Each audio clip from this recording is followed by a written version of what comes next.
Bien, hermanos, bienvenidos a esta nueva edición de Tesoros del Cielo. Estamos muy agradecidos del Señor que nos permite estar juntos celebrando esta semana tan maravillosa en la que recordamos el gran amor de nuestro Señor Jesús. Hoy haremos una pausa a nuestra clase regular que estamos en el libro de Ruth y vamos a hablar un poquito acerca de las profecías que anunciaban la resurrección de nuestro Señor Jesús. Hemos titulado la clase de hoy Jesús victorioso, y eso es nuestro Señor. Él ha sido victorioso, es y lo será por toda la eternidad. Así que vamos a inclinar nuestros rostros para darle gracias por esa victoria que nos comparte a nosotros también. Amado Señor, bendito sea tu nombre. Te damos a ti toda la gloria, la alabanza, porque tuyo es el reino, el poder, por los siglos de los siglos, Señor. Gracias por esa victoria sobre la muerte, que será nuestra postrera enemiga, Señor. Aunque tú sabes que todos nosotros aquí deseamos que tú nos lleves sin tener que pasar por eso, Señor, en el día del rapto, pero si no, si es tu voluntad, todos tendremos que encarar a esa última enemiga, Señor. Pero gracias, porque en ti podemos derrotarla, Señor. Saldremos victoriosos también de ese encuentro, Señor, y no solamente derrotaste a la enemiga final, sino a nuestro enemigo del presente, Señor, a Satanás, a sus huestes, Señor, al pecado, al mundo.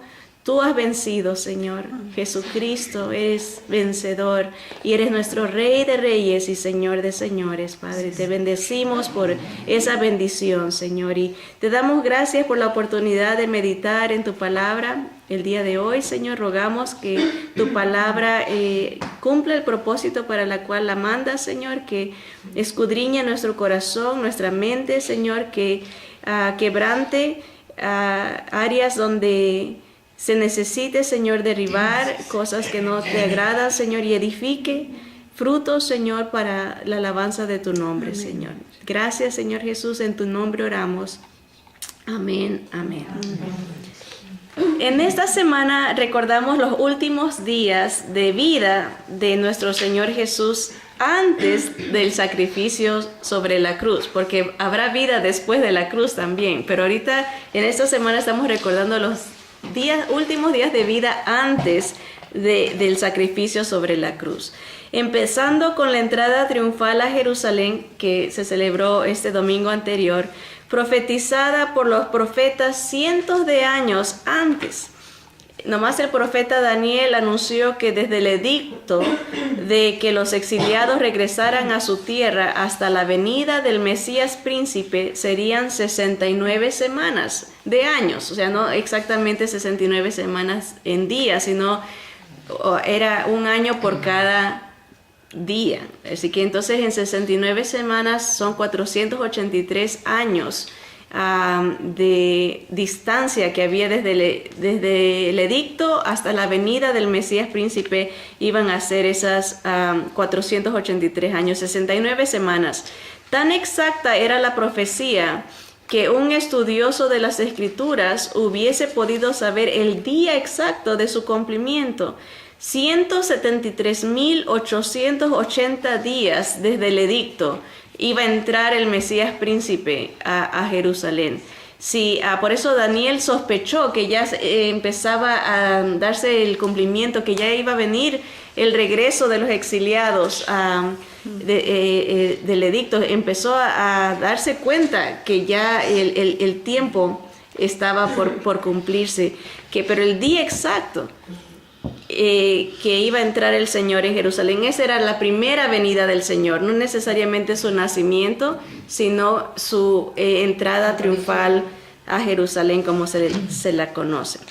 Por eso Jesús, llorando, les dijo que no conocieron el tiempo de su visitación, porque todo estaba escrito. Pudieron haberse dado cuenta, pero perdieron la bendición, no cayeron en cuenta de los eventos espirituales que estaban pasando. Para ellos era un acontecimiento social, tal vez moral. Querían libertad de la opresión romana, querían alguna liberación política, pero no veían el aspecto espiritual de la entrada del Señor Jesús a Jerusalén. Por eso el Señor lloró.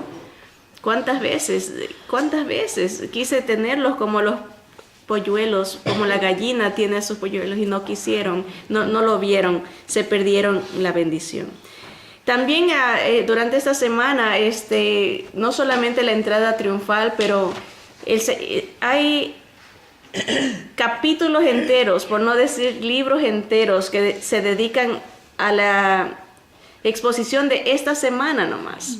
Por ejemplo, el libro de Juan, que tiene 20, 21, 22 capítulos. La tercera parte del libro está dedicada solo a la última semana del Señor Jesús. O sea, era importante para Juan. Él dijo: las cosas que yo he escrito, se las he escrito para que creáis que Jesús es el Cristo. Y nos toma mucho tiempo en escribir acerca de la última semana, los días, lo que estaba pasando. El Señor entra a Jerusalén, entra al templo a tirar las mesas, su ira santa, porque había oposición para que el pueblo, el pobre, entrara. Había estas injusticias de quitarle dinero al pueblo. Los sacerdotes habían implementado un sistema de venta y de intercambio. La gente llevaba sus ovejitas, llevaba sus corderitos, llevaba sus palomitas, y ellos decían: oh, no, tiene una manchita. Tienes que agarrar la ovejita o la palomita aceptada por nosotros. Y la gente venía de lejos trayendo sus ofrendas y no las aceptaban para poderles vender lo que ellos tenían. Entonces el Señor, viendo esta injusticia de siempre, el fariseísmo, ¿no? De querer, yo soy el único que te puedo dar la oportunidad de acercarte a Dios, ¿verdad? Como poniéndose ellos como intercesores, ¿verdad? Y el Señor tumba todo eso. Hay un ataque directo contra el sistema religioso de ese tiempo, ¿no? Y como una sombra a lo que el Señor todavía es su corazón, él en contra del sistema religioso. Él no vino a establecer una religión, sino una relación. Y vemos todo eso pasando. Unos dicen que eso pasó el día domingo, que él entró después de que dio unas parábolas. Se nos dice Mateo, Lucas, Juan, todos hablan de que habló de la parábola de el siervo que viene para invitar a las bodas, ¿verdad? Dio las parábolas de las 10 vírgenes, y el día lunes empieza la interrogación a los líderes religiosos. Le preguntan: ¿con qué autoridad has hecho esto? Y él empieza hubo una examinación. ¿Se acuerdan? El Cordero de Dios tenía que ser examinado por 5 días. Antes de ser sacrificado, y el Señor, como Cordero de Dios, está pasando todas estas interrogaciones. En ese tiempo, Él tiene la cena con sus discípulos.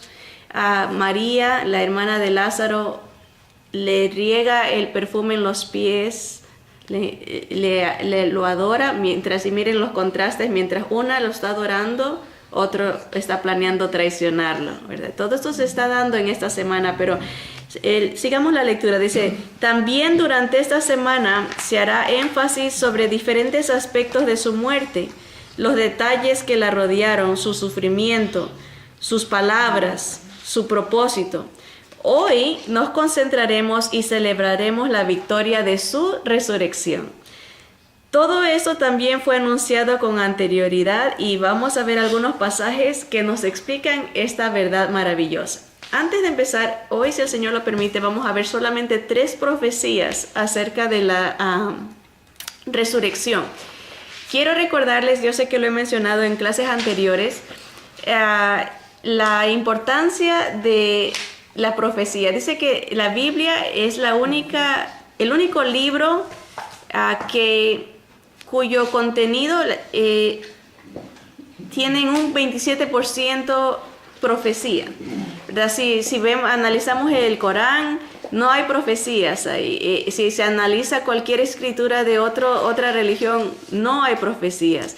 Pero la Biblia, el Señor mismo dijo, les digo el fin desde el principio, para que sepan que yo soy Dios. Es una manera que Dios se revela su conocimiento, revela su sabiduría, revela su eternidad. Él todos lo sabe, ¿no? Entonces nos anuncia cómo iba a morir el Cristo y también que iba a resucitar. Ahora, les mencioné que un matemático cristiano hizo un análisis de las probabilidades de que en una persona se cumplan las profecías, qué tan factible sería. Y de acuerdo, me imagino, a la población. Acuérdense que una persona, el Mesías tenía que nacer en Belén, entonces ahí se va achicando las posibilidades, las probabilidades, ¿no? Y él dijo que para cumplir 8 predicciones o profecías, las probabilidades de que 8 profecías se cumplan en una persona eran 1 a 10 a la 17ª potencia, o sea, 1 en 10 con 17 ceros al lado, o sea, era las probabilidades imposibles prácticamente. Para entenderlo mejor, porque nosotros no somos matemáticos y aunque nos gusta esa exactitud, imagínense, dice que para entender esto, cómo funciona eso con solo 8 predicciones, sería como que si alguien marcara una moneda de $1, la pintara de rojo, una moneda de $1, ¿verdad? Y llenara, digamos, todo el estado de Texas, que vendría a ser casi 2 Californias, ¿verdad? Imagínense la inmensidad de la longitud, la anchura de 2 estados de California cubiertos 3 pies de monedas de $1, pero solo una marcada con una de rojo, ¿verdad? Y ponerle una venda a alguien y decirle, busca la moneda marcada con rojo en todo California, que se puede caminar por donde quiera y que vaya buscando ahí y que meta la mano y que saque la moneda que está pintada de rojo. Es la probabilidad de que eso pase es 1 en 10 a la 17ª potencia, 10 con 17 ceros. Es imposible que alguien pueda encontrar esa moneda en un lugar tan profundo, tan lleno de tantas monedas. Eso es equivalente a que alguien pueda cumplir 8 profecías en su persona. Imagínense, el Señor cumplió más de 300 en su vida, en su muerte y en su resurrección. Y todavía hay muchas que faltan que tenga que cumplir, que hablan de su segunda venida, pero al pie de la letra. Y ahorita, por ejemplo, vamos a ver algunas en cuanto a la resurrección solamente. O sea, imagínense qué tan exacto. El Salmo 16 del 8 al 11 dice, a Jehová he puesto siempre delante de mí, porque está a mi diestra, no seré conmovido. Se alegró por tanto mi corazón y se gozó mi alma. Mi carne también reposará confiadamente, porque no dejarás mi alma en el Seol. Esa palabra puede traducirse como en la tumba o en la sepultura. No me la dejarás en el lugar de los muertos. Dice, no dejarás mi alma en el Seol, ni permitirás que tu santo vea corrupción. Me mostrarás la senda de la vida, en tu presencia hay plenitud de gozo, delicias a tu diestra para siempre. Uno de los peligros de leer las Escrituras solamente aplicándolos para nuestra vida es, y no viendo verdaderamente la revelación del Hijo en las Escrituras, es de que nos perdemos las revelaciones que Dios ha hecho acerca de lo que iba a pasar. Mucha gente a veces lee los salmos y los aplica automáticamente a su persona. Gente dirá, oh Señor, puedo vivir reposadamente porque el Señor no dejará mi alma en el Seol. Pero esto es una referencia paralela a lo que el Señor iba a experimentar. Es como en el caso del Salmo 22, 23 y 24. Todos sabemos el Salmo 23, pero el Salmo 22 viene después de ¿qué? Perdón, el Salmo 23 viene después del 22. El Salmo 22 nos habla de los sufrimientos del Señor, que sus manos iban a ser horadadas, que sus pies iban a ser, que su corazón se iba a derretir, que su lengua se iba a pegar al paladar, que iba a ser rodeado por gente, por toros de Basán, que iba a ser vendido sus ropas. Imagínense cuántas profecías hay, horadado, que le iban a dar vinagre, que le iban a vender sus ropas, que iba a ser traicionado, que se le iban a burlar, que iba a ser escupido, que iba a ser golpeado. Salmo 22. Pero el Salmo 23 dice, pero Jehová es mi pastor, nada me faltará. En lugares de delicados pastos me hará yacer, junto a aguas de reposo me pastoreará. Está hablando el Señor Jesús de el proceso de su confianza en su Padre. Dice, y aunque ande en valle de sombras de muerte, no temeré mal alguno, porque tu vara y tu callado me infundirán aliento. Aderezas mesa delante de mí en presencia de mis enemigos. Mi copa está rebosando. He aquí la misericordia, ¿verdad? La bondad y la misericordia del Señor me seguirán todos los días de mi vida, y en la casa del Señor moraré por largos días. Amén. El Señor se nos está paralelamente dando lo que está el Señor viviendo. Y en el Salmo 24, por consecuencia, dice, alzado puertas vuestras cabezas, alzaos puertas eternas, y entrará el Rey de Gloria. ¿Y quién es el Rey de Gloria? Es la pregunta que ellos dicen. El Señor, dice Jehová de los ejércitos es el Rey de Gloria. Se nos está revelando en profecía. Pero por eso digo, a veces las escrituras se tienen que leer buscando a Jesús y la aplicación para nosotros en nuestra vida. Claro, Él nos comparte de esas mismas bendiciones que Él vivió, para que nosotros también. Pero el Salmo 16 es el mismo caso. Él dice, no vas a dejar mi alma en el Seol. Está hablando proféticamente de lo que iba a pasar, y el apóstol Pedro lo confirma en Hechos capítulo 2, versículo 25 al 31. Dice, porque David dice de él, ¿verdad? Está hablando del Salmo, que David está hablando de Jesús. Veía al Señor siempre delante de mí, porque está a mi diestra, no seré conmovido. Por lo cual mi corazón se alegró y se gozó mi lengua, y aún mi carne descansará en esperanza.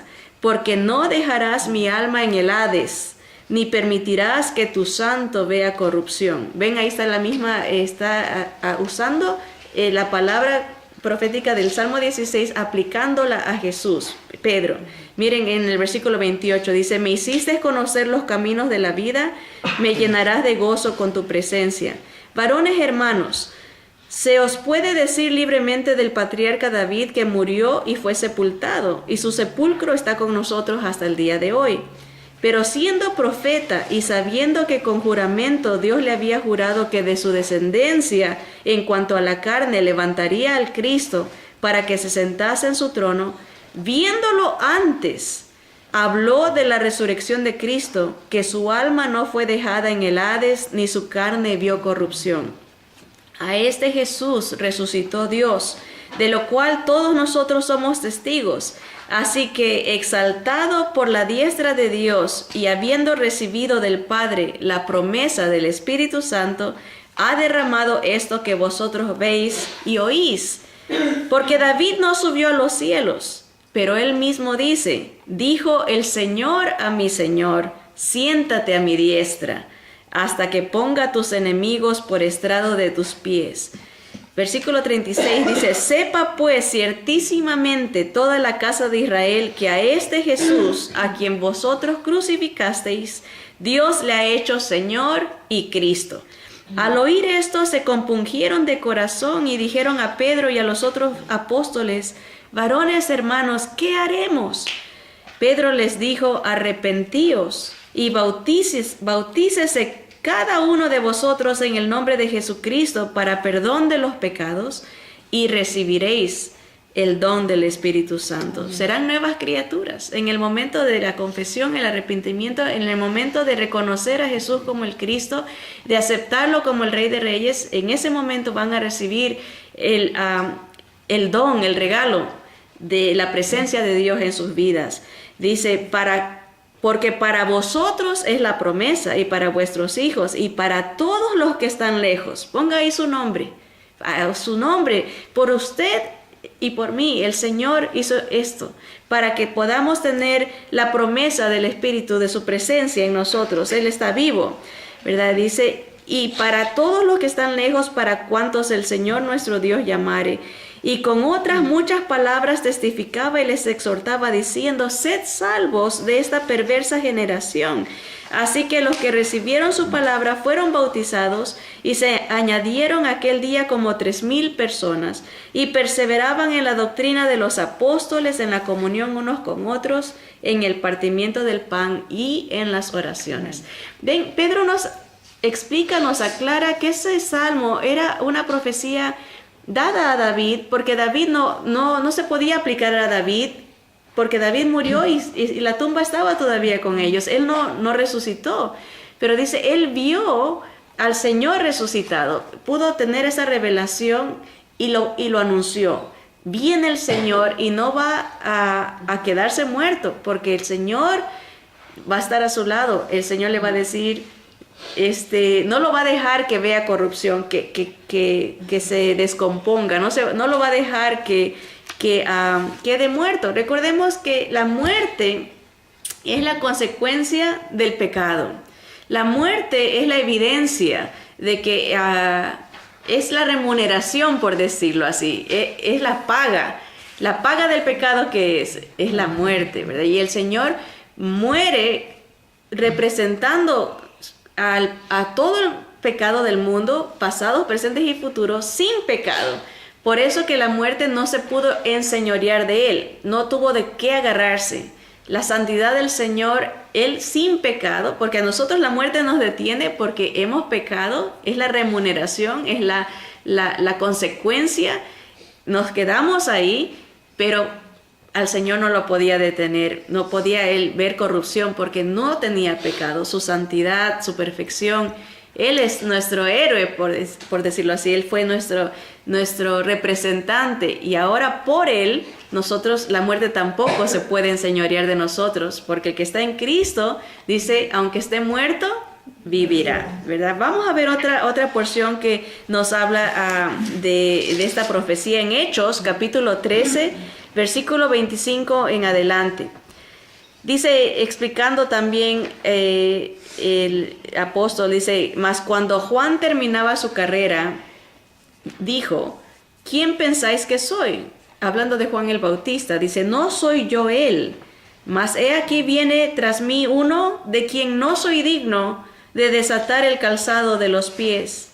Varones hermanos, hijos del linaje de Abraham, y los que entre vosotros teméis a Dios, a vosotros es enviada la palabra de esta salvación, porque los habitantes de Jerusalén y sus gobernantes, no conociendo a Jesús, ni las palabras de los profetas que se leen todos los días de reposo, las cumplieron al condenarle.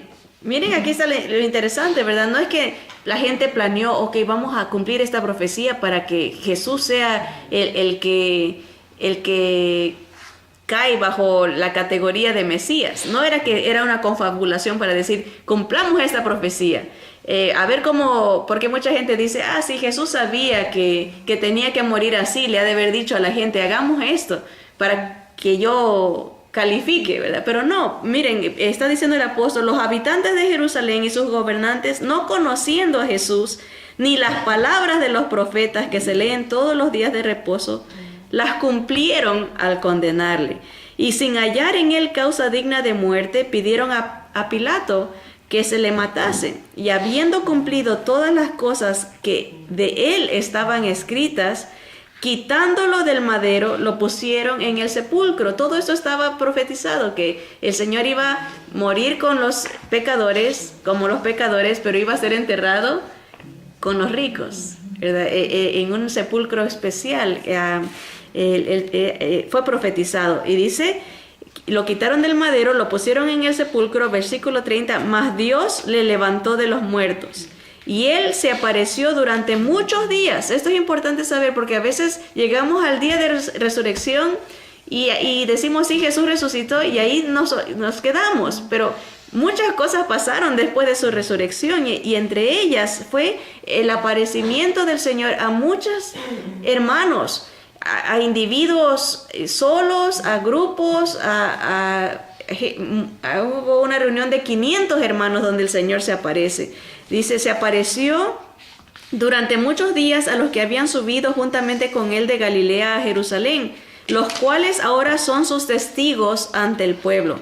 Y nosotros también os anunciamos el evangelio de aquella promesa hecha a nuestros padres, la cual Dios ha cumplido a los hijos de ellos, a nosotros, resucitando a Jesús. Como está escrito también en el Salmo 2, mi hijo eres tú, yo te he engendrado hoy. Aquí viene el entendimiento de qué se está entendiendo, cómo se interpreta esta palabra de que lo he engendrado. En el momento de la resurrección empieza una nueva creación, por decirlo así. Jesús representa, es las primicias de esta nueva recreación, por decir, porque es un cuerpo diferente, sin relación al pecado. Él es el hijo engendrado, el primero que sale victorioso de esta milagro que hace Dios en la vida de él, de esta nueva creación. Por eso dice, mi hijo eres tú, yo te he engendrado hoy. Y en cuanto a que le levantó de los muertos para nunca más volver a corrupción, lo dijo así, os daré las misericordias fieles de David. Cada vez que leamos esa palabra, esa oración, las misericordias fieles a David, es una referencia directa a la resurrección de Jesús. Es la resurrección. Miren cómo a veces podemos interpretar de diferentes maneras las misericordias, las fieles, pero es una referencia directa a la resurrección del Señor. Por eso dice también en otro salmo, no permitirás que tu santo vea corrupción. ¿Ven cuántos salmos está usando para decirnos, fue profetizado, que Él iba a resucitar? Mi hijo he engendrado hoy, no lo dejaré que vea muerte, porque les daré las misericordias fieles de David. Porque a la verdad David, habiendo servido a su propia generación según la voluntad de Dios, durmió, se murió, y fue reunido con sus padres y vio corrupción. Mas aquel a quien Dios levantó no vio corrupción. ¿Ven?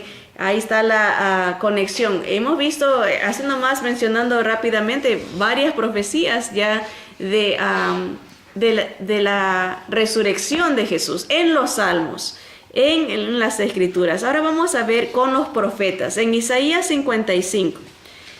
El profeta Isaías escribe esto unos aproximadamente 750 años antes que Jesús naciera. Imagínense cuántos, casi 800 años antes, ya para el día que el Señor resucita. Dice, a todos los sedientos, venid a las aguas, y los que no tienen dinero, venid, comprad y comed. Venid, comprad sin dinero y sin precio vino y leche. ¿Por qué gastáis el dinero en lo que no es pan y vuestro trabajo en lo que no sacia? Oíd atentamente y comed el bien, y se deleitará vuestra alma con grosura. Inclinad vuestro oído y venid a mí, oíd y vivirá vuestra alma. Dice, y haré con vosotros pacto eterno, las misericordias firmes a David. Acuérdense que esto es una referencia a resurrección. El Señor está diciendo, vengan a mí y yo haré un pacto con ustedes para que ustedes también resuciten, para que ustedes también vivan y tengan el beneficio de esta gran misericordia firme que fue hecha a David. He aquí que yo lo di por testigo a los pueblos, por jefe y por maestro a las naciones. Hablando de nuestro Señor Jesús. He aquí, llamarás a gente que no conociste, y gentes que no te conocieron correrán a ti. Por causa de Jehová tu Dios y del Santo de Israel, que te ha honrado. Buscad a Jehová mientras puede ser hallado, llamadle en tanto que está cercano. Deje el impío su camino y el hombre inicuo sus pensamientos, y vuélvase a Jehová, el cual tendrá de él misericordia, y al Dios nuestro, el cual será amplio en perdonar. Ven, desde cientos, miles de años atrás, el Señor ya nos está dando exponiendo el plan de redención, el plan de santificación, de justificación para el que creyera en Jesús, el que se volviera de su mal camino y viera en Jesús la respuesta y lo viera como quien él verdaderamente es, Dios encarnado, el Cordero de Dios, el Rey de Reyes, el Señor de Señores, el Cristo. ¿Verdad? El que viera a Jesús dice, venga y reciba a ese Dios que resucita, ¿verdad? Reciba, deje su camino y vuélvase para recibir esta misericordia de Dios, el cual será amplio en perdonar. Miren otra porción que habla acerca de esta promesa, esta profecía de la resurrección. El Salmo 49 dice: al músico principal, salmo de los hijos de Coré. Oíd esto, pueblos todos, escuchad, habitantes todos del mundo. Así los plebeyos como los nobles, el rico y el pobre juntamente. Mi boca hablará sabiduría y el pensamiento de mi corazón inteligencia. Inclinaré al proverbio mi oído, declararé con el arpa mi enigma. ¿Por qué he de temer en los días de adversidad, cuando la iniquidad de mis opresores me rodeare? Los que confían en sus bienes y de la muchedumbre de sus riquezas se jactan. Ninguno de ellos podrá en alguna manera redimir al hermano, ni dar a Dios su rescate, porque la redención de su vida es de gran precio y no se logrará jamás, para que viva en adelante para siempre y nunca vea corrupción. ¿Qué es lo que está diciendo? Hay gente que dice, bueno, a lo mejor si me aseguro financieramente, económicamente, si tengo bienes, podré detener el día de mi muerte, ¿verdad? Podré vivir un poco más. Pero el salmista nos está diciendo, miren, no importa cuánto dinero se tenga, no importa cuántos bienes se tenga, ese momento nadie puede pagar para extender el momento de su muerte, no puede dar un rescate. Me recordaba que, ¿se acuerdan? Había un ateo muy famoso que es de nombre Voltaire. Él dijo que después de su muerte no le daban ni 100 años al cristianismo de que duraba. Que él decía, esa filosofía, eso se va a acabar. Dijo, la gente se va a acordar más de mí que de Cristo. Y dice que en el momento de morir, él era famoso, llamó a su médico de cabecera y lo toma por su brazo, él ya agonizando, y le dice, dame 1 hora más de vida, o si no, ándate al infierno. Y esa fue la última palabra que dijo. El doctor no podía darle más tiempo, aunque él quería, aunque sea 1 hora más, dame 1 hora más de vida, o ándate al infierno, y ahí quedó. Esas fueron sus últimas palabras, en agonía, en desesperación. Y como para añadir, dice que después de la muerte de él, no recuerdo cuántos años después, la casa de él fue comprada y convertida en la casa de publicaciones donde más Biblias se imprimieron. Imagínense, ¿verdad? Él que tanto dijo, después de 100 años nadie se va a acordar de Jesús, pero se van a acordar de mí.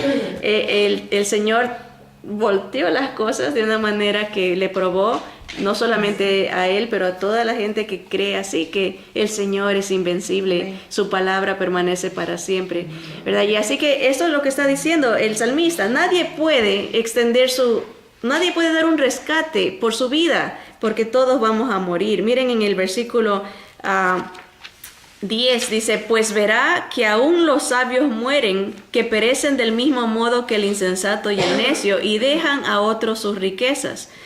Su íntimo pensamiento es que sus casas serán eternas, y sus habitaciones para generación y generación.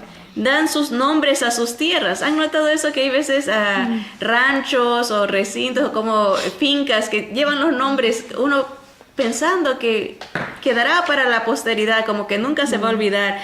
Ese es el íntimo pensamiento del ser humano, que pueda que sí se extienda un poquito la memoria de su vida. Pero dice el versículo 12, mas el hombre no permanecerá en honra, es semejante a las bestias que perecen.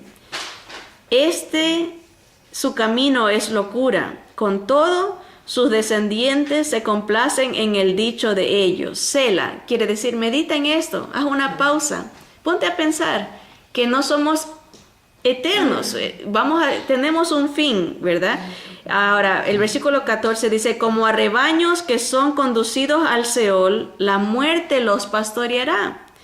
Y los rectos se enseñorearán de ellos por la mañana, se consumirá su buen parecer, y el Seol será su morada, la tumba será su morada. Versículo 15. Pero Dios redimirá mi vida del poder de la tumba, del poder del Seol, porque Él me tomará consigo. Sela, pausa, medita. Piensa en lo que se acaba de decir. Está hablando proféticamente de lo que el Señor iba a resucitar. Su cuerpo no iba a ver la corrupción. Él iba a ser otorgado por esa bendición. Dice, pero Dios redimirá, va a comprar, va a rescatar mi vida del poder de la muerte, del poder de la tumba. El Señor como humano pasó todos los sufrimientos que nosotros como humanos experimentamos y experimentaremos, aún la muerte. Eso Él entrega su espíritu. Él dijo, mi vida nadie me la quita. Él experimentó la muerte porque en todo fue semejante a nosotros, para venir a ser el gran sumo sacerdote. Eso dice las Escrituras. En todas las debilidades, Él experimentó, fue tentado en todo, pero sin pecado, para poder ser compasivo y el verdadero sumo sacerdote. El Salmo 68:18 también dice, subiste a lo alto, cautivaste la cautividad, tomaste dones para los hombres y también para los rebeldes, para que habite entre ellos Jehová Dios. ¿Ven? Varias profecías, varias referencias que el Señor no se iba a quedar en la tumba.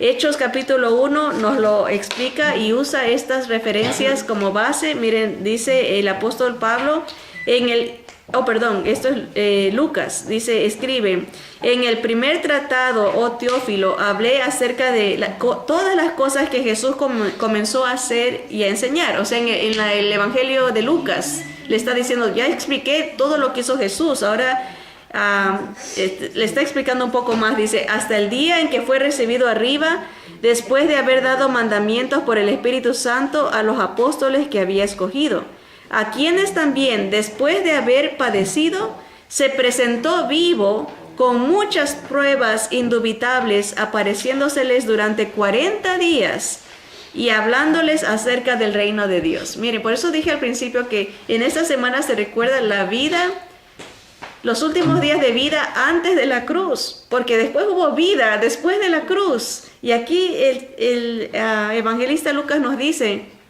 que anduvo vivo por 40 días y hasta que se fue al cielo, ¿verdad? Y miren, sigue explicando, dice, en esos 40 días se presentó vivo con muchas pruebas indubitables, apareciéndoseles durante 40 días y hablándoles acerca del reino de Dios. Qué tremendo, qué impacto, ¿verdad? Esas palabras, el Dios vivo ya está diciendo, hablando del reino.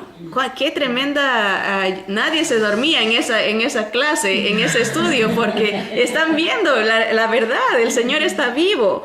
Y dice, y estando juntos, les mandó que no se fueran de Jerusalén, sino que esperasen la promesa del Padre, la cual les dijo, oísteis de mí. Porque Juan ciertamente bautizó con agua, mas vosotros seréis bautizados con el Espíritu Santo dentro de no muchos días. Pasaron 10 días después de que Jesús dijo esto y se fue. 10 días después bajó la promesa.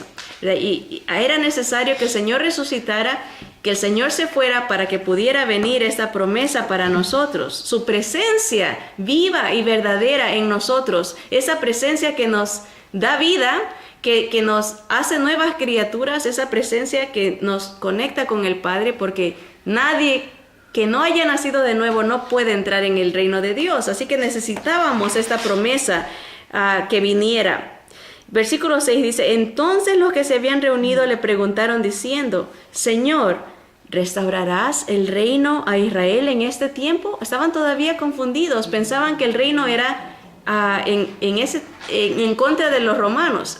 Ahora, el reino sí va a ser terrenal por 1000 años, pero el Señor estaba hablando de el reino eterno, ¿verdad? Eso. Y miren, les contesta en el versículo 7, dice: no os toca a vosotros saber los tiempos o las sazones que el Padre puso en su sola potestad, pero recibiréis poder cuando haya venido sobre vosotros el Espíritu Santo, y me seréis testigos en Jerusalén, en toda Judea, en Samaria y hasta lo último de la tierra. El Señor le está diciendo, hay un trabajo que hacer todavía, y para eso les mando el Espíritu mío, el Espíritu del cielo, les mando para que puedan ser mis testigos, para que puedan alcanzar a los que no son judíos. Allá después de 2000 años, ahí está su nombre. Alcancen a esa persona, siendo mis testigos con este poder que yo les mando, ¿verdad? El versículo 9 dice: y habiendo dicho estas cosas, viéndolo ellos, fue alzado y le recibió una nube que le ocultó de sus ojos. Y estando ellos con los ojos puestos en el cielo, entre tanto que él se iba, he aquí se pusieron junto a ellos 2 varones con vestiduras blancas, los cuales también les dijeron: varones Galileos, ¿por qué estáis mirando al cielo? Este mismo Jesús que ha sido tomado de vosotros al cielo, así vendrá como le habéis visto ir al cielo. Dios cumple, Dios es fiel, Dios es poderoso, Dios está en control de todo, Dios es generoso, Dios todo lo puede, Dios todo lo sabe, Dios es paciente, Dios es perfecto. Dios viene otra vez y nos ofrece también esta victoria. Amén. ¿La tenemos? Si la tenemos, gloria a Dios. Si no, todavía hay tiempo. Dijo el Señor: venid a mí, venid a las aguas. Si no tienes dinero, venid, comprad. Yo te doy sin dinero. No es por nuestros esfuerzos. No es por nuestra perfección, es por la perfección de Él, es por su obra, es por su vida, es por su muerte, es por su resurrección, es por quien Él es que tenemos la victoria. Venid, dijo el Señor, llamaré a gente que no conocí, y gente que no me conocieron correrán a mí. Venga al Señor, disfrute de la victoria que tenemos en Jesús. A Él sea la gloria y la alabanza por todos los siglos. Amén, amén.